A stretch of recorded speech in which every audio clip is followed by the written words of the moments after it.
towards different on different platforms, social media platforms. میرا سوال یہ ہے کہ میں ایک مسلم گھرانے میں پیدا ہوا. میرے ماں باپ جو ہے مسلمان تھے. میں ایک معصوم بچہ, مجھے تو کچھ بھی نہیں پتا. میں جب پیدا ہو کے جوان ہوا تو میرا جو دل ہے وہ اسی چیز کو تسلیم کرتا ہے جو میرے ماں باپ نے مجھے سکھایا. کیونکہ میں مسلم فیملی میں پیدا ہوا تو میں اسلام کو دل سے سچا سمجھتا ہوں. ابھی جیسے ہمارے لکشمن بھائی آئے تھے, ایک معصوم بچہ, اس کو کچھ بھی نہیں پتا کہ مذہب کیا ہے, ریلیجن کیا ہے, اور وہ کرسچن فیملی میں پیدا ہو یا ہندو فیملی میں پیدا ہو تو وہ اسی چیز کو فالو کرتا ہے, اسی چیز کو اس کا دل مانتا ہے جو اس کے ماں باپ نے اس کو سکھایا ہو اور اس کے مائنڈ میں فیڈ کیا ہو. تو وہ اگر بہت ہی اچھا بندہ ہے, وہ بہت ہی اچھا بندہ ہے, وہ لوگوں کی مدد بھی کرتا ہے, خیال بھی کرتا ہے, بہت نائس انسان ہے. لیکن اگر وہ اس حالت میں مر جاتا ہے تو کیا وہ جہنم میں جائے گا یا جنت میں جائے گا؟ اگر جہنم میں جائے گا تو یہ جسٹس ہے یا انجسٹس ہے؟ بھائی صاحب اپنے نام کیا کہ آپ کا؟ عبد الباسط رند. عبد الباسط رند. رند از اے بلوچی کاسٹ. رند ہے میرا. رند جی رند. عبد القادر اسلام. عبد الباسط. یس. شیخ عبد الباسط اچھے قاری تھے ماشاءاللہ. بھائی عبد الباسط نے بہت اچھا سوال کیا. بولا میں مسلمان خاندان میں پیدا ہوں, میرے والدین مسلمان تھے اور الحمدللہ ہے نہیں آپ نے تھے بولا لیکن نا ریکارڈنگ ہے, میں غلطی ایکسیپٹ کرتا ہوں. ہے مسلمان ہیں, جو ان نے پڑھایا میں نے قبول کیا. ہمارے لکشمن بھائی ہندو تھے, ہندو بن گئے. عبد الباسط نے کہا جو میرے والدین نے کہا میں نے مان لیا. عبد الباسط صاحب, اگر آپ کے والدین آج کہتے 2 + 2 = 5, آپ مانیں گے؟ نہیں مانوں گا. تو یہ بولنا کہ جو والدین نے کہا میں مان گیا صحیح نہیں ہے. جب آپ بچے تھے تو شاید مان جاتے تھے, برابر. 2 سال کی عمر میں ماں نے بولی 2 + 2 = 5 تو آپ ہاں بولیں گے, برابر کہ نہیں؟ آج بولیں گے تو آپ مانیں گے. Very good. تو اسلام کا یہ کہنا ہے, اللہ کے رسول فرماتے ہیں کہ جب تک بچہ بالغ نہیں ہوتا ہے ان کے اوپر قلم نہیں لکھے جائیں گی, مطلب وہ معصوم ہے. اگر لکشمن جو ہے ابھی تو بالغ ہے, 25 سال 30 سال 35 سال پتہ نہیں, یہاں سے دور سے دکھ رہا نہیں تھا, لیکن بالغ تو ہے نا. اگر کوئی غیر مسلمان ہندو خاندان میں پیدا ہوتا ہے یا عیسائی خاندان میں پیدا ہوتا ہے اور بالغ بننے سے پہلے 10 سال کی عمر میں یا 8 سال کی عمر میں انتقال ہو جاتا ہے تو وہ جہنم میں نہیں جائے گا, کیونکہ وہ معصوم ہے. اور سمجھ رہے؟ لیکن ایک انسان جب بالغ ہو جاتا ہے تو اس کے وہ ذمہ دار ہے, والدین کو دوشی نہیں ٹھہرا سکتا ہے. آج کی تاریخ میں نے آپ سے پوچھا آپ کے والدین بولیں گے 2 + 2 = 5, آپ مانیں گے؟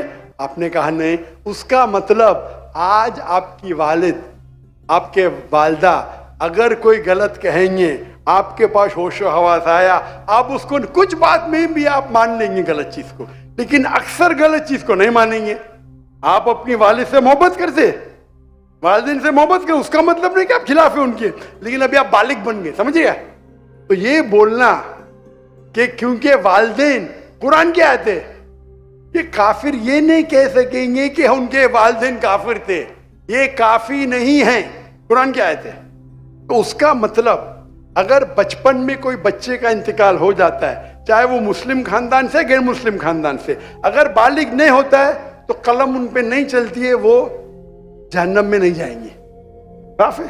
ایک بار بالغ ہو جاتے ہیں, ان کو علم ہو جاتا ہے, پھر اسی لیے اللہ کے رسول فرماتے ہیں کہ ہر انسان, ہر بچہ دین الفطر میں پیدا ہوتا ہے. اس کے بعد اس کے والدین, اس کے ٹیچر اس کو بت پرستی سکھاتے, اس کو آگ کی عبادت کرنا سکھاتے, اور وہ بت پرستی کرنے لگتا ہے.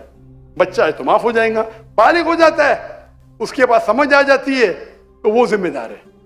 تو اگر ایک انسان بالغ ہو گیا 25 سال 30 سال کی عمر میں, شرک کرتا ہے اور اس کا انتقال ہوتا ہے تو وہ ذمہ دار ہے. پہلا مجھے یہ کہنے کے لیے کہ دو, کیا آپ سمجھتے خالی مسلمان میں پیدا ہو گئے تو جنت میں جائیں گے؟ اسلام میں جنت میں جانے کے لیے 4 چیز کی ضرورت ہے. میں نے کہہ دیا, ایمان, عمل صالحات, ایمان, رائچیس ڈیڈ, وتواصوا بالحق, حق کی طرف بلاؤ اور صبر کی طرف بلاؤ. 4 چیز کی ضرورت ہے. آپ بہت اچھے انسان ہوئیں گے, نماز پڑھتے ہوئیں گے 5 ٹائم, حج کے لیے گئے ہوئیں گے, روزہ رکھتے ہوئیں گے, لیکن اگر آپ دعوت نہیں کریں گے تو عام طور پہ آپ جنت میں جائیں گے نہیں. اللہ تعالیٰ آپ کو معاف کرنے چاہتا ہے اور جنت میں ڈالنا چاہتا ہے, وہ اللہ کی مرضی, وہ ڈال سکتا ہے, لیکن عام طور پہ آپ جنت نہیں جائیں گے. اسی طریقے سے کئی غیر مسلم بن رہے لاکھوں کی تعداد میں, اور سمجھ رہے, تو لاکھوں کی تعداد میں غیر مسلم اسلام قبول کر رہے, وہ جنت میں جائیں گے کہ نہیں؟ سر سوال, جی جی جائیں گے کہ نہیں؟ بالکل جائیں گے. اور ایک آدمی آج اگر اسلام قبول کرتا ہے, اللہ تعالیٰ کے رسول فرماتے اس کے سب گناہ معاف. تو آپ سے اچھا میرے ساتھ ہو گیا نا, ہم کتنے بھی اچھے گناہ تو تھوڑے کرتے ہوں گے چھوٹے موٹے. تو یہ کہنا تو یہ اللہ سبحانہ و تعالیٰ کا حکمہ ہے, لا اکراہ فی الدین, ہمارے دین میں کوئی زبردستی نہیں. یہ آپ بولیں گے نہیں لیکن چانسز ہے کہ وہ غیر مسلم اس میں پیدا ہوا تو اس کے اسلام کرنے کے چانسز کم ہیں. بالکل صحیح کم ہے. مسلمان ہونے کے بعد بھی آج کی حالت دیکھ کے لگتا ہے کہ ہم جنت میں جائیں گے. وہ خاتون کیا کہہ رہی تھی, کیا پیڈوفیلیا کر کے جنت میں جائیں گے؟ کیا لگتا ہے آپ کو؟ وہ تو ہمارے اسلامک ٹیچنگز میں نہیں ہے بالکل. لیکن جنت میں جائیں گے کہ وہ مسلمان اگر اپنے آپ کو مسلمان کہتے ہیں اور پیڈوفیلیا کہتے جنت میں جائیں گے؟ بالکل نہیں. اگر وہ خاتون صحیح ہے یا پیڈوفیلیا ہے تو ان کا پہلا سوال کا حصہ غلط ہے. وہ مسلمان ہے ہی نہیں. ہاں نام کے ہوئی ہیں, کلمہ پڑھتے ہوئی ہیں, لیکن یہ کہنا کہ ہم لوگ دینی ہیں یہ غلط ہے. اگر وہ استغفار کرے اللہ تعالیٰ معاف کر سکتا ہے ان کو.